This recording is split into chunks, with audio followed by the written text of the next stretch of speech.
Saludos a todos. Vamos a continuar ahora con nuestro video número 19. Estamos analizando Filipenses, libro de Filipenses, y estamos en la etapa número 4, no hemos terminado, que es elaborar un bosquejo preliminar. Es la parte más tardada de la exégesis de cualquier libro. Y estamos viendo la teología de nuestro altruismo, tomando como base el capítulo 2 desde los versículos 1 hasta el versículo 11. Y es una continuación, vamos a mirar en el versículo 18, miramos hasta la última sección del versículo 8, capítulo 2, verso 8. Hoy vamos a iniciar con el capítulo 2, verso 9, con lo siguiente: el principio de la vindicación, que es el título que le hemos puesto prácticamente a este video. Y vamos a darle su lectura preliminar al párrafo. Capítulo 2, verso 9. Dice el autor: por lo cual Dios también le exaltó hasta lo sumo y le dio un nombre que es sobre todo nombre, para que en el nombre de Jesús se doble toda rodilla de los que están en los cielos y en la tierra y debajo de la tierra, y toda lengua confiese que Jesucristo es el Señor, para gloria de Dios Padre. Estos tres párrafos, el 9, el 10 y el 11, nos habla del principio de la vindicación. La palabra vindicación o reivindicar significa poner a su posición original a algo o a alguien cuando ha sido degradado. Nuestro Señor Jesucristo, en su preexistencia celestial, no es que haya sido Él degradado, sino que Él mismo decidió descender a la tierra. Si comparamos el aspecto espiritual de Dios y luego la dimensión terrenal de los humanos, entonces realmente los humanos vivimos en un nivel más bajo que el nivel donde Dios se encuentra. Nosotros estamos degradados y Dios va rescatando a los degradados conforme los degradados, que somos nosotros, toda la humanidad, vamos aceptando esa salvación que el Señor ofrece.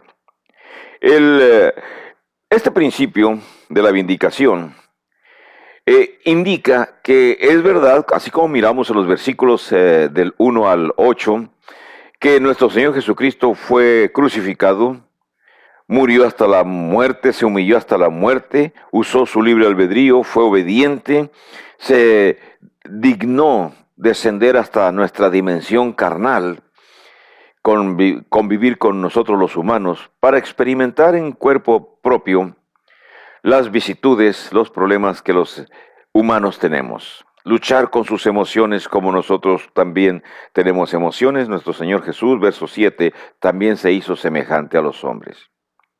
Pero llegó el momento de ascender a los cielos.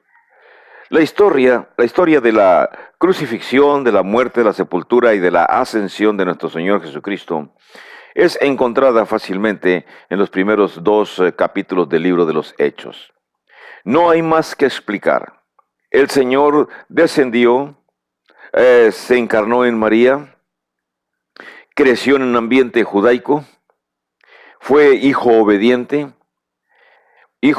terrenal, hijo obediente celestial, cumplió el pacto, cumplió el compromiso de morir por todos los pecadores y ascendió a los cielos.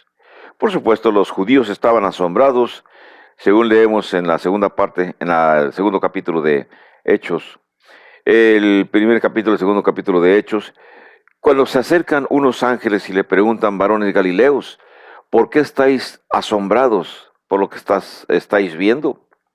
Ese Jesús, el cual se ha ido de vosotros, así vendrá también un día nuevamente en las nubes, así como lo vieron irse. Y esa es la teología que nosotros defendemos. Defendemos la teología que nuestro Señor Jesucristo vendrá, es Dios. Respetamos desde luego algunos grupos sectarios, sectas religiosas y sectas no religiosas, no cristianas, que menosprecian la existencia de nuestro Señor Jesucristo y mencionan que no fue real. pero para nosotros es tan real como el aire que respiramos en estos momentos, y nuestro Señor está gobernando desde los cielos su reino, que es la iglesia. No iglesia X, H, Z o R, su iglesia. Y así como en una casa de familia, los hijos obedecen a su padre, a su madre, así también en la iglesia, los que son hijos de Dios obedecen a Dios, obedecen a nuestro Señor Jesucristo. Bien, tendremos más tiempo para dialogar sobre estos temas.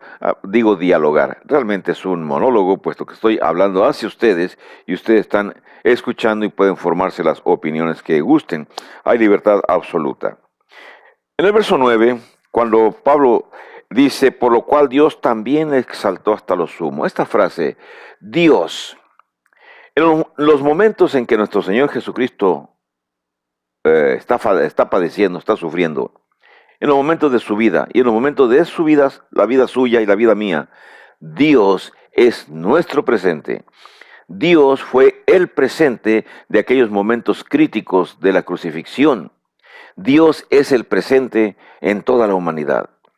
Que la humanidad no quiera aceptar que Dios es presente es problema. Tantas filosofías huecas, tantas filosofías humanas, tantas pensamientos de hombres que se sienten o que sí son muy cultos, pero que presentan sus doctrinas, presentan sus filosofías y muchas están en contradicción con la doctrina divina. Dios es el presente y Dios en su presente, en el presente de nuestro Señor Jesucristo, según el versículo 9, como Pablo lo explica, dice que Dios también le exaltó.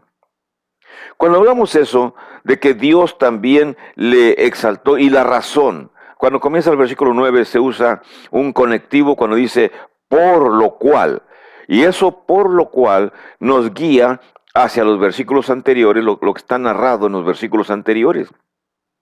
Y esa frase nos indica una especie de conclusión. Lo que sucedió, lo que nos narró Pablo desde el versículo 1 hasta el versículo 8, Pablo lo toma dando una conclusión diciendo, por todo eso que padeció Jesucristo, por todo eso que sucedió en nuestro Señor Jesucristo durante su presencia terrenal, física, ahora Dios tomó una decisión.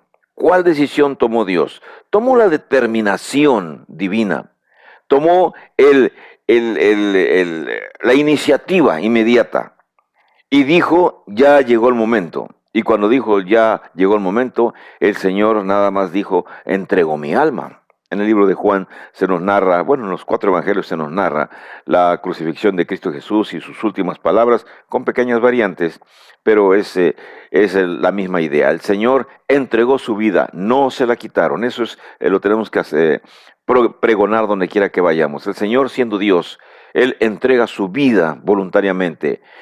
Ya estaba predeterminado. Así que Dios, en su determinación divina, decidió regresarlo a la posición donde se encontraba antes. Lo exaltó. Exaltó significa ponerlo en gran eminencia, ponerlo en un lugar donde él va a tener la preeminencia que tuvo antes, va a tener su dignidad que tuvo antes de venir a la tierra y que la conservó, pero no hizo uso de ella estando aquí en la tierra totalmente, sino en momentos esporádicos. Dios le exaltó y significa lo llevó hasta mucho más arriba que la humanidad en general, lo que podamos entender. Incluso las palabras que aquí se mencionan en el mismo versículo 9, dice, lo exaltó hasta lo sumo. Hasta lo sumo significa hasta lo máximo, hasta lo más elevado. Permítaseme hacer una comparación terrenal sencilla. Un dueño de fábrica, dueño de empresa, decide poner como gerente general a su obrero más trabajador, porque conoce todo el proceso de la fabricación de su producto. Y ha decidido el dueño de la empresa levantar a ese obrero que ya conoce cada aspecto de todo el proceso de producción de cualquier producto, y ahora dice, ahora tú vas a ser el gerente general. Lo está exaltando de su posición, lo está exaltando, y todos los demás tienen que doblegarse o tienen que obedecer el mandato que les ordene, que les dé el gerente general. Nuestro Señor Jesús es mucho más que un gerente general en términos humanos. Nuestro Señor Jesucristo es Dios mismo. Por eso cuando entendamos la palabra, lo exaltó hasta lo sumo, quiere decir que después de Jesucristo ya no hay ninguna otra posición. Él llegó hasta lo sumo y lo sumo es la posición de ser Dios.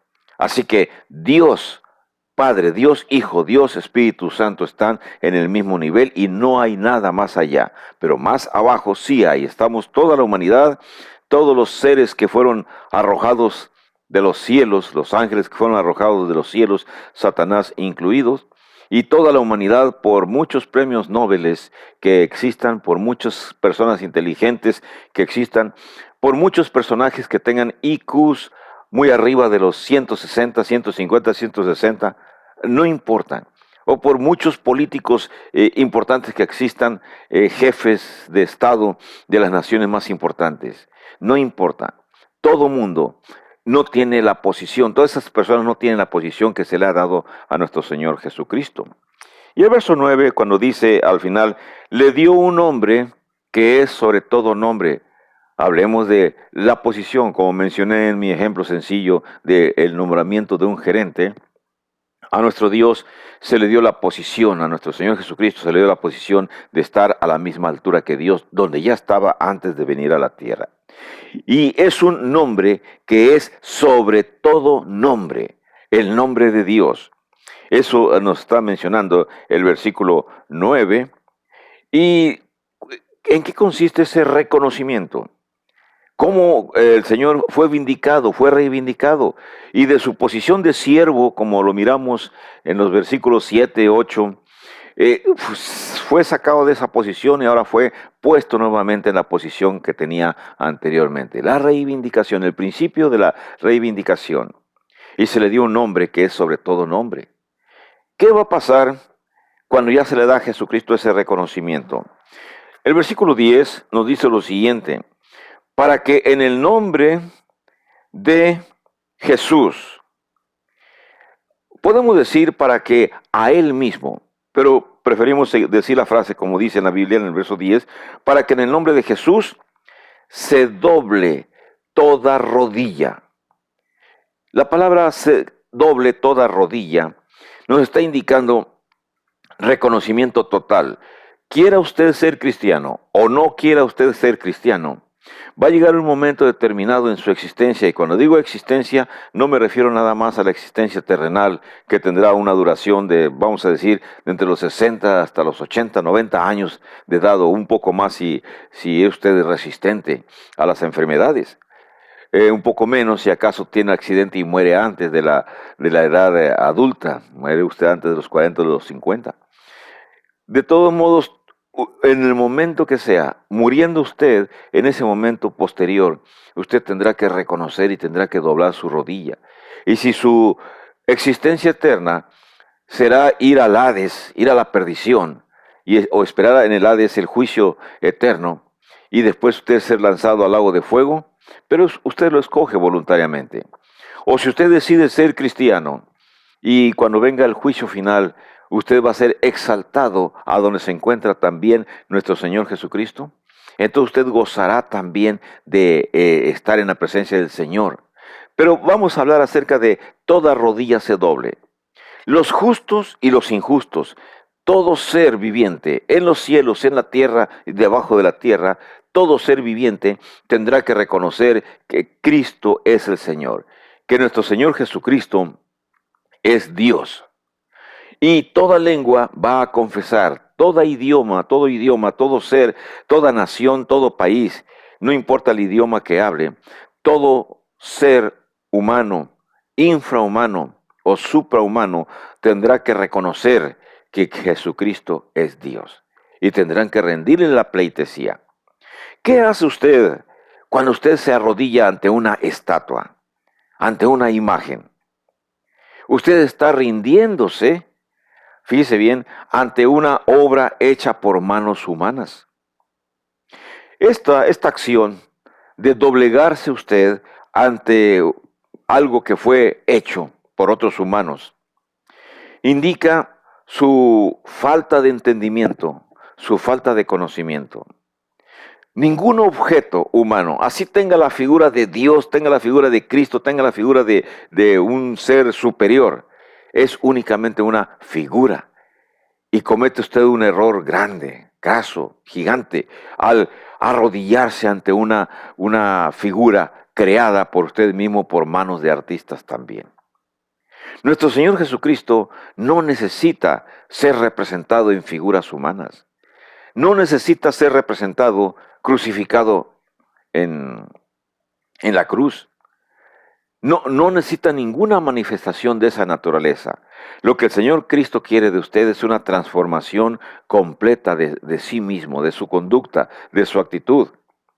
Y que use usted todo su razonamiento para entender, para comprender que el Señor, cuando se menciona que es siendo exaltado, va a tener que reconocer pronto, más tarde o hasta después de la muerte, que ese será el último momento, que Jesucristo es el Señor. Solo que después de la muerte física, usted ya no tendrá oportunidad de modificar su destino. La oportunidad de modificar nuestro destino es solamente mientras estamos vivos, en vida. En vida podemos reconocer que Jesucristo es el Señor. En vida podemos darle la honra a Dios Padre, reconociendo a nuestro Señor Jesucristo. Ahora bien, ¿cómo podemos aplicar este párrafo para nuestras vidas personales? Constantemente digo la frase vamos a dialogar, pero no es un diálogo, es un monólogo. Estoy hablando con la cámara y estoy figurándome que detrás de cámara se encuentran todos ustedes los que están viendo estos videos o cualquier otro video. En fin, el asunto de la reivindicación. ¿Cómo fue la reivindicación de Jesús?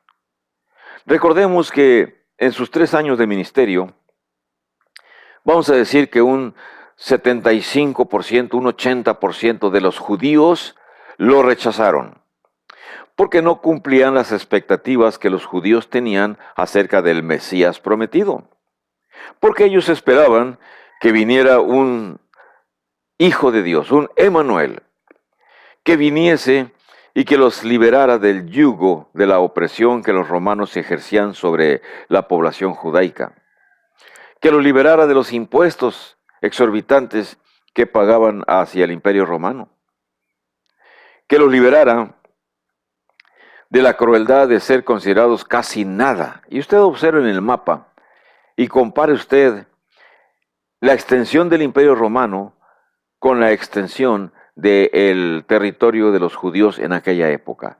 Y se dará usted cuenta que los judíos en esos momentos de la historia son considerados un pueblo de muy poca cuantía numéricamente hablando, pero de gran valor incluso hasta en nuestra época, porque de la sangre judía es de donde procede nuestro Salvador terrenalmente hablando. Entonces, esto es importante. El pueblo judío tuvo la oportunidad en su momento y ahora sigue teniendo la oportunidad con los judíos modernos, cuando alguno quiera abrazar el cristianismo, pero el cristianismo correcto, el cristianismo perfecto, no el cristianismo que nada más es emocional, que practican muchísimas personas, muchísimos grupos sectarios, inducidos por la historia, inducidos por la herencia de conquista. No, el cristianismo real, el original, es el que usted descubre por sí mismo incluso leyendo el libro de los Hechos y encuentra cómo el Señor ofrece la oportunidad para que sus pecados sean perdonados. Pero si a usted no le importa, no le interesa estos temas, este material, bueno, no importa, de todos modos, en el día final usted tendrá que doblegarse. Y humillado, si acaso usted no es cristiano, humillado, tendrá que ser lanzado al lago de fuego, donde será la perdición eterna para usted. Mientras que aquellos que honremos al Señor Jesucristo, seremos tomados con Él mismo, a la morada que fue a preparar en la casa de su Padre. Así que Usted cuando cree, usted va a reivindicar a Jesucristo, le va a dar el lugar a Jesucristo que le corresponda, en su alma, en su ser, en su persona.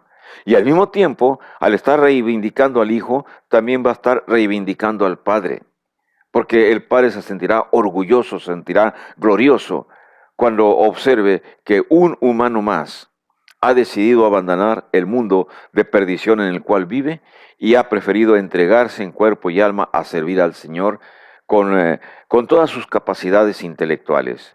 Recuerden, yo lamento cuando veo el bailoteo y las danzas que hacen algunos grupos pseudo cristianos y cómo los explotan económicamente las personas que los guían, gritándoles de sus diezmos, gritándoles del alfolí, y los emocionan y los hipnotizan, y ahí están las pobres personas otorgando su dinero que bien puede ser usado para la manutención de sus hogares.